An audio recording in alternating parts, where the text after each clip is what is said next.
Bienvenidos a Universo ES y este video básicamente es un análisis, una charla entre amigos por decirlo. Voy a hablar yo solo acá en el video, pero que se me entienda lo que quiero compartirles. Ya faltan pocos días o horas incluso para que se dé a conocer la convocatoria de la Selección Nacional de El Salvador, pero también ya salió o ya se dio a conocer la convocatoria de Martinique y me di a la tarea de revisarla, comparar con la convocatoria de la pasada Copa Oro y también de Liga de Naciones recientemente que tuvo pues Martinica y que se enfrentó a Curazao. Hay muchas novedades. Si ya había cambios respecto a la de Copa Oro y a la última de Liga de Naciones ante Curazao que tuvo Martinica, pues respecto a la con la que nos vamos a enfrentar nosotros también hay varias variantes. Entonces quería un poquito hablar y charlar al respecto de ello, que yo creo que son ventajas que brinda Martinica en ese sentido al no ser afiliada a FIFA o reconocida por FIFA como tal al respecto de las convocatorias y qué tanto pueden llegar a variar.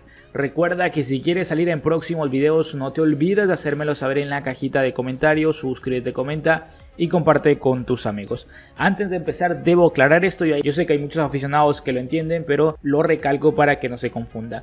Yo con esto no quiero decir que la selecta ya va a ganar el partido o desde la previa ya gana este partido, pero sí quiero recalcar que mediante este análisis, esta revisión de convocatorias, pues veo una ligera ventaja que está dando la selección de Martinica, porque no puede mantener una continuidad en sus convocatorias y aparte porque, lo recalco, al no ser afiliada o reconocida por FIFA, me parece que las convocatorias se les complican. ¿A qué me refiero? A que me imagino que los clubes no están obligados a prestarle jugadores a Martinica, todo tenga que ver por un tema de convenios, por las relaciones institucionales que tengan la selección de Martinica y los clubes donde radican estos jugadores de Martinica, que en su mayoría pues son jugadores con raíces o nacionalidad francesa, para hacer un poco más corta la película, pero que pueden representar a Martinica a su vez. Así que espero que haya quedado bastante claro en eso y pasamos.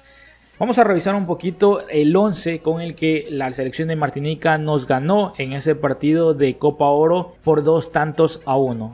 Debo decir que 3 o 4 nombres son los únicos que se mantienen en la convocatoria vigente. Es decir, esta vez que nuevamente nos vamos a enfrentar, solo 3 o 4 nombres se repiten, al menos del 11. Así que por ahí en las alternativas hay muchas más coincidencias, pero en su mayoría son jugadores de la liga local. También esta convocatoria que hacen para Liga de Naciones para enfrentarnos a nosotros, a El Salvador, es una convocatoria mucho más local respecto a la anterior, igualmente por Liga de Naciones, pero para enfrentar a Curazao, y también mucho más local respecto a la que vimos en Copa Oro. Recordemos que en esa Copa Oro, y esto no es justificando al anterior cuerpo técnico y metiéndole presión al nuevo, pero debo analizar esta situación y las cosas como son. En esa convocatoria, recordemos, en esa Copa Oro pasada, pues la mayoría de ligas estaban paradas, en otras recién iban a retomar. Por ende, pues Martinica tuvo mucha más amplitud para convocar a diferentes jugadores respecto que a la de ahora. ¿Por qué digo esto? Vamos a revisar nombre por nombre. Por ejemplo, Lavané, Burner, ambos jugadores del Lines de la que estaban anteriormente en la segunda división, ahora descendió a tercera división, no van a estar en esta convocatoria. Vuelvo a recalco, o sea, son jugadores que fueron importantes, incluso uno de ellos marcó gol, Burner, si no me equivoco, y hoy no están convocados. No es porque el técnico seguramente no los quiera, es porque no los puede tener. Por ahí el que sí repite, de hecho en la saga central varía muchísimo, incluso los alternantes. Los únicos dos fijos que seguramente se mantengan y salten como titular en ese nuevo partido ante la selecta van a ser Flores Paulolo, que juega en la primera división de Checa, y también Jonathan Riveres, que juega en la tercera o cuarta división, que son los que se repiten y que se mantienen de la anterior convocatoria y de la Copa Oro. Así que son dos nombres nada más en ese sentido. Por ejemplo, Florian López de la tercera división de Francia no va a estar en esta convocatoria. Ahí también estuve revisando que respecto a esas dos convocatorias anteriores, lo que sí han incorporado es a dos jugadores que juegan en la primera división rumana. Así que bueno, aún faltan por verse porque no se los ha podido ver en anteriores partidos, así que sí es un aporte. Pero respecto a titulares y banca, hay muchos cambios. Una base bastante local en la defensiva y solo dos jugadores se mantienen, uno que está en la primera división de Checa y el otro en la tercera o cuarta división de Francia, que son los dos centrales que seguramente repitan. Luego en mitad de campo y en delanteros hay varias alternativas, como les comentaba, creo que 3 o 4 nombres son los que se mantienen a lo largo de las convocatorias de Martinica, el resto siempre va variando. Eso pues es complicado para mantener una idea de juego, que la idea de juego de Martinica yo creo que va a mantenerse en aguantar, defenderse bien y salir a contragolpear.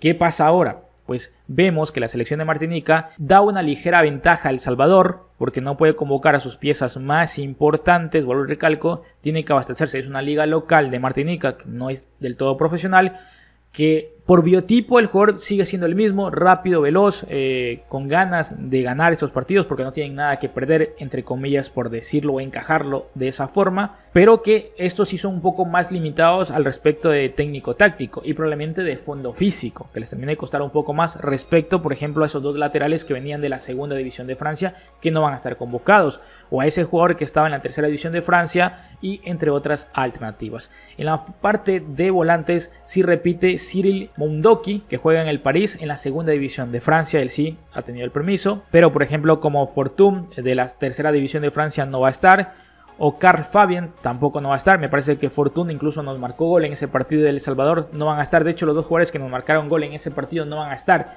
Y vuelvo y recalco, son de segunda y tercera división, que seguramente no están netamente porque el equipo no los prestó, pero si el técnico los pudiera tener, los convocaría, pero recalco, o sea, no ser reconocidos por FIFA seguramente le presente varios problemas a la selección de Martinica. El que sí va a estar fijo es Brighton Labeu, me disculparán la pronunciación. Él por su parte juega en la primera división de Suiza. Él sí estuvo en esa pasada Copa Oro, también estuvo en el anterior partido. De hecho marcó el único gol de la victoria ante Curazao y hoy repite en la convocatoria. Entonces básicamente son 3 o 4 nombres que mantienen, pero de resto hay mucha variante. Pero respecto a la anterior convocatoria, que incluso vi jugadores de segunda división de Francia, también de otras ligas, pero un poco más importantes, incluso algún portero de la primera división, pero que era segundo o tercero alternante. En la división de Francia, pues hoy no está, porque seguramente el equipo pues no lo prestó, etcétera. Ya desconozco a fondo, pero no lo cedieron. Entonces hay muchos jugadores que no han cedido. Por eso yo veo una base un poco más local respecto a las últimas dos convocatorias. Con esto, ¿qué quiero decir? ¿Que la selecta ya tiene el partido ganado? No. Lo que quiero decir es que esta selección probablemente por idea va a mantener la misma, pero por intensidad y por juego colectivo no va a ser la misma. Ni la que vimos en el último partido ante Curazao, ni la que vimos que nos enfrentó en la Copa Oro. O sea, su nivel probablemente vaya a descender, porque indudablemente los jugadores que tienen pues no son los mismos con los que afrontan los otros partidos. O sea, son jugadores de la base local que siempre van a tener, o de la liga local, que pues al no ser profesional siempre van a tener ciertas licencias a nivel de técnico táctico.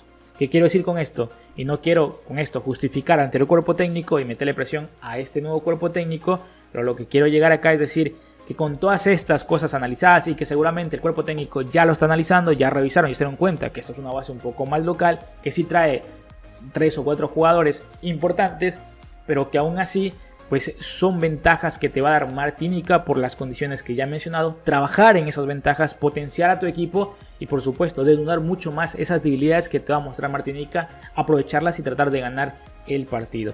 Con esto no quiero decir que la selecta ya ganó el partido, pero sí que va con una ligera ventaja al respecto de la conformación de la convocatoria. Luego en el campo de juego, en la estructura, en la metodología, en la idea, pues es otro campo diferente, el cual ya está encargado Rubén de la Barrera y el cual desconocemos porque pues solo hemos visto campamentos. Ahora falta verlo justamente en un partido de Liga de Naciones. La selecta tiene, por supuesto, oportunidades de romper esa racha negativa, de conseguir una victoria si lo tiene. O sea, por lo que hemos analizado, no con esto aseguramos la victoria como tal. Así que recuerda que si quieres salir en próximos videos, no te olvides de hacérmelo saber en la cajita de comentarios. Chao, chao.